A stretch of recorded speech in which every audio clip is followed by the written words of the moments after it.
Doctor साहब बहुत शुक्रिया। ये जो आपकी रिपोर्ट थी जो आपने 2023 में लिखी थी डॉक्टर हिना असलम के साथ मिलकर, ये रिपोर्ट जो है ये मेरे पास है और इसमें आपने बहुत सी बातें लिखी और उसमें जो सबसे अहम बात थी वो ये थी कि extreme weather events that are occurring in Pakistan at a high rate and severely include hurricanes, storms, intense heat waves, abrupt rainfalls, unpredictable flooding and droughts। और उसके बाद आपने कहा कि कुछ शहर ऐसे हैं पाकिस्तान के जहाँ पे कि दर्जा हरारत यानी कि टेम्परेचर बहुत बढ़ जाएगा।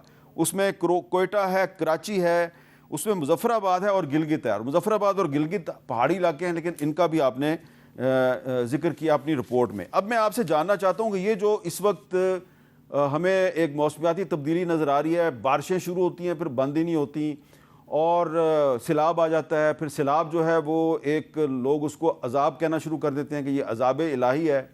तो ये सारा कुछ जो आपने अपनी रिपोर्ट में लिखा एक टेक्निकल एक्सपर्ट की हैसियत से, ये अजाब इलाही है या हमारी इज्तिमाई गलतियों का खमियाजा है? जी, बहुत शुक्रिया। सबसे पहली बात तो ये कि क्लाइमेट चेंज जो है वो अज़ाब इलाही नहीं है, वो हमारी गलतियों का ही ख़मियाज़ा है जो हम भुगत रहे हैं। हमसे पहले जो लोग आए और उन्होंने जो कुछ गलतियाँ की वो आज हम भुगत रहे हैं और मज़ीद हमारी आने वाली नस्लें भुगतेंगी। बिल्कुल, इस रिपोर्ट में हम लोगों ने जब असेसमेंट की थी अपनी, तो इसके मुताबिक जो शहरों का आप नाम ले रहे हैं उनके साथ साथ अब मज़ीद शहर भी ऐड हो रहे हैं, जिसमें रावलपिंडी भी शामिल कर लें, नॉर्थ में चिल्लास साइड आप शामिल कर लें और बाकी इलाके शामिल कर लें, उधर टेम्परेचर बढ़ेगा। इस्लामाबाद में इस साल जो टेम्परेचर फ़ील किया गया है, यानी अगर 40 डिग्री सेल्सियस था तो फील लाइक नमी की वजह से 51-52 डिग्री सेल्सियस तक पहुंचा है, जो कि आपका जैकबाबाद साइड पे कभी रिकॉर्ड किया जाता था। तो ये इस वजह से है कि हम लोगों ने सबसे पहली बात माहौल में दरख्त काट दिए हैं, पुराने दरख्त काट दिए हैं और ग्रे इंफ्रास्ट्रक्चर हमने लगा दिया है।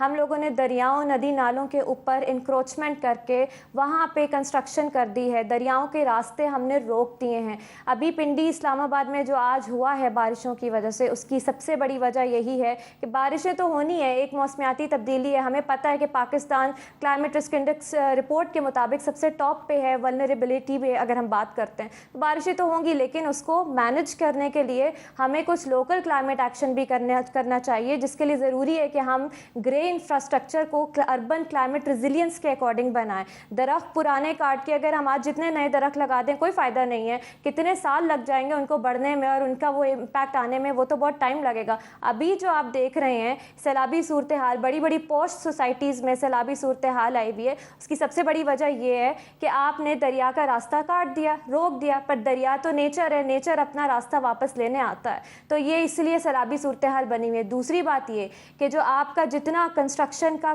गंद है, जो कचरा है, इसके अलावा कचरा है ओपनली हम डंप कर रहे हैं। लई को देख लें, सवां को देख लें, कुरंग को देख लें, कहाँ कहाँ पे नई डंपिंग हो रही, और उस चीज़ को कंट्रोल करने के लिए, मैनेज करने के लिए हमारे पास अभी उस तरह से इंफ्रास्ट्रक्चर ही नहीं है कि हम मैनेज कर सकें। बहुत अच्छी बात है कि पाकिस्तान ने पिछले 10-12 सालों में क्लाइमेट एक्शन अपना स्ट्रेंथन किया है, लेकिन अभी जिस हम मौजूद हैं, अभी जिस वक्त जिस स्टेट ऑफ इमरजेंसी में मौजूद हैं, उसके लिए ज़रूरी है कि आपको रियल इस्टेट और कंस्ट्रक्शन इंडस्ट्री को ऑन बोर्ड लेना पड़ेगा।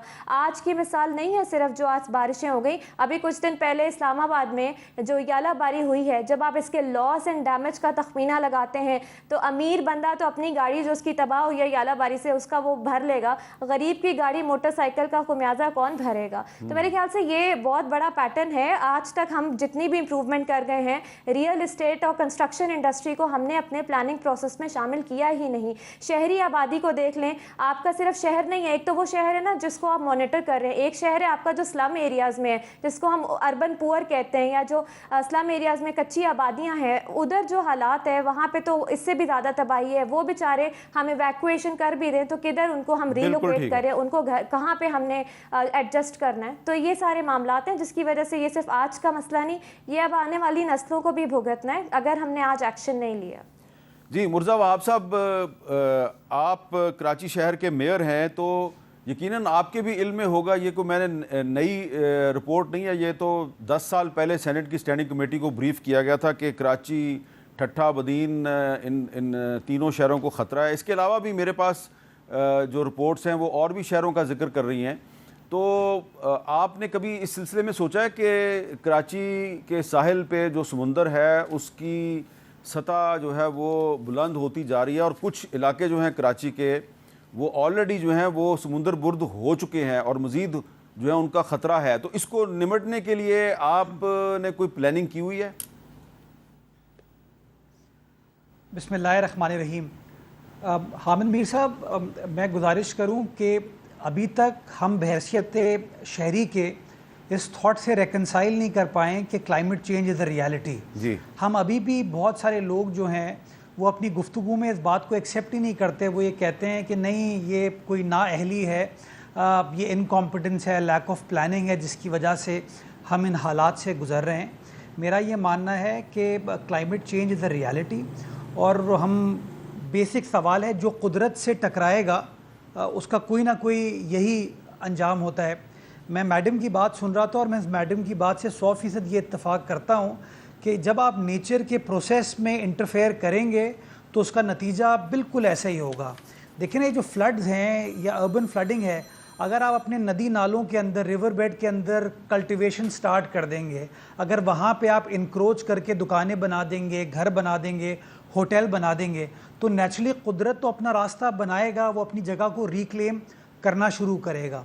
सिमिलरली जो आपके कोस्टल शहर हैं, ये कोस्टल शहर बचते कैसे हैं ज़मी बोझ, समंदर बोझ होने से?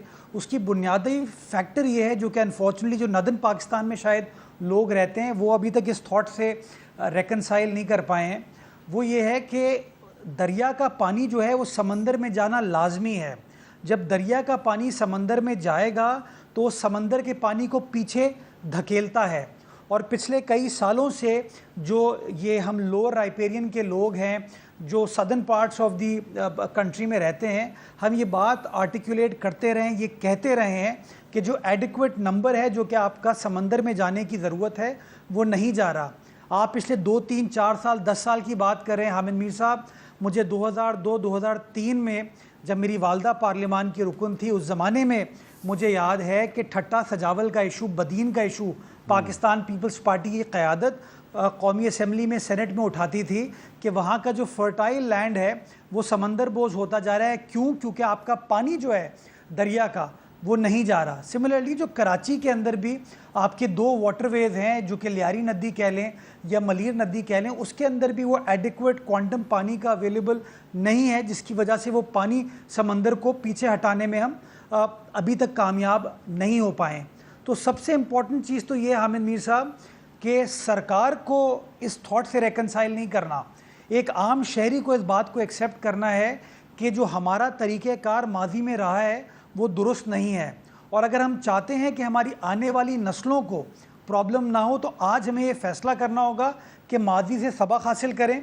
हर जगह दरख्तों को काट के, फर्टाइल लैंड को काट के हाउसिंग सोसाइटीज़ बन रही हैं, वर्टिकल स्ट्रक्चर्स बन रहे हैं। हम अपने बाग ख़त्म कर देते हैं और वहाँ पे घर बना देते हैं या इमारतें बना देते हैं। इसकी कोई पॉलिसी नहीं है। एग्रीकल्चरल लैंड को कन्वर्ट किया जा रहा है। आप इस्लामाबाद में अभी जाए, मैं एयरपोर्ट से निकलता हूँ अगर बाहर, तो एक ज़माने में वो जो सारी ज़रई ज़मीन थी, जो आप भी देखते थे, हम भी देखते थे आज से 20 साल पहले, 25 साल पहले, अब वहाँ पे हाउसिंग सोसाइटीज़ बन रही हैं। तो नेचुरली जब आप दरख्त को काटेंगे, जब आप ये अपने फर्टाइल ज़मीन को अर्बन स्ट्रक्चर की तरफ ले जाएंगे, वर्टिकल स्ट्रक्चर्स की तरफ ले जाएंगे, तो कहीं ना कहीं उसका इम्पैक्ट आएगा। तो मेरे ख्याल में ये जो रियल स्टेट सेक्टर की बात की गई है ये बहुत इम्पॉर्टेंट है। ये जो कार्बन इमिशन की बात की गई है ये बहुत इम्पॉर्टेंट है कि हमें अपनी फैक्ट्रीज़ को, हमारी इंडस्ट्रीज़ को किसी न किसी तरीके से उनका जो कार्बन फुटप्रिंट है हमें उसको रिड्यूस करने की ज़रूरत है। और प्लांटेशन, आई अंडरस्टैंड कि ठीक है आपने दरख्त वगैरह काट के नए दरख्त को साइज़ में आने में टाइम लगेगा, but we have to start somewhere. मैं तो समझता हूँ आज 25 करोड़ लोग पाकिस्तान में मौजूद हैं। अगर हम तमाम के तमाम ये तहैया कर लें कि जी हम सबको एक पौधा लगाना है और उस पौधे को अडॉप्ट करना है, उसको ओन करना है कि उसको मैं परवान चढ़ाऊँगा और कन्वर्ट करूँगा एक तनावर दरख्त में, तो आने वाला वक्त शायद हमारी आने वाली नस्लों के लिए बेहतर हो सकता है। एज़ कराची मेयर मैं आपको ये बताना चाहूँगा कि कराची ने एक अपना क्लाइमेट एक्शन प्लान हमने मुरतब किया है। एक इंटरनेशनल इदारा है C40 का, उसकी कोलैबोरेशन के साथ किया। उसके अंदर हमने कुछ बेंचमार्क और बैरोमीटर्स तय किए हैं और कराची पाकिस्तान का पहला शहर है जिसने ये काम किया है। मैं उस डॉक्यूमेंट को आपके साथ भी शेयर करता हूँ, मुसद्दिक साहब के साथ भी शेयर कर लूँगा। और मैं चाहूँगा कि इस तरह का एक क्लाइमेट एक्शन प्लान जो है उसको सारे पाकिस्तान के अंदर लोकल गवर्नमेंट्स के ज़रिए, म्यूनिसिपल अथॉरिटीज़ के ज़रिए इन्फोर्स करने की ज़रूरत है, ताकि निचली सतह पर इन चीज़ों को हम कामयाबी से करने में कामयाब हो पाएँ।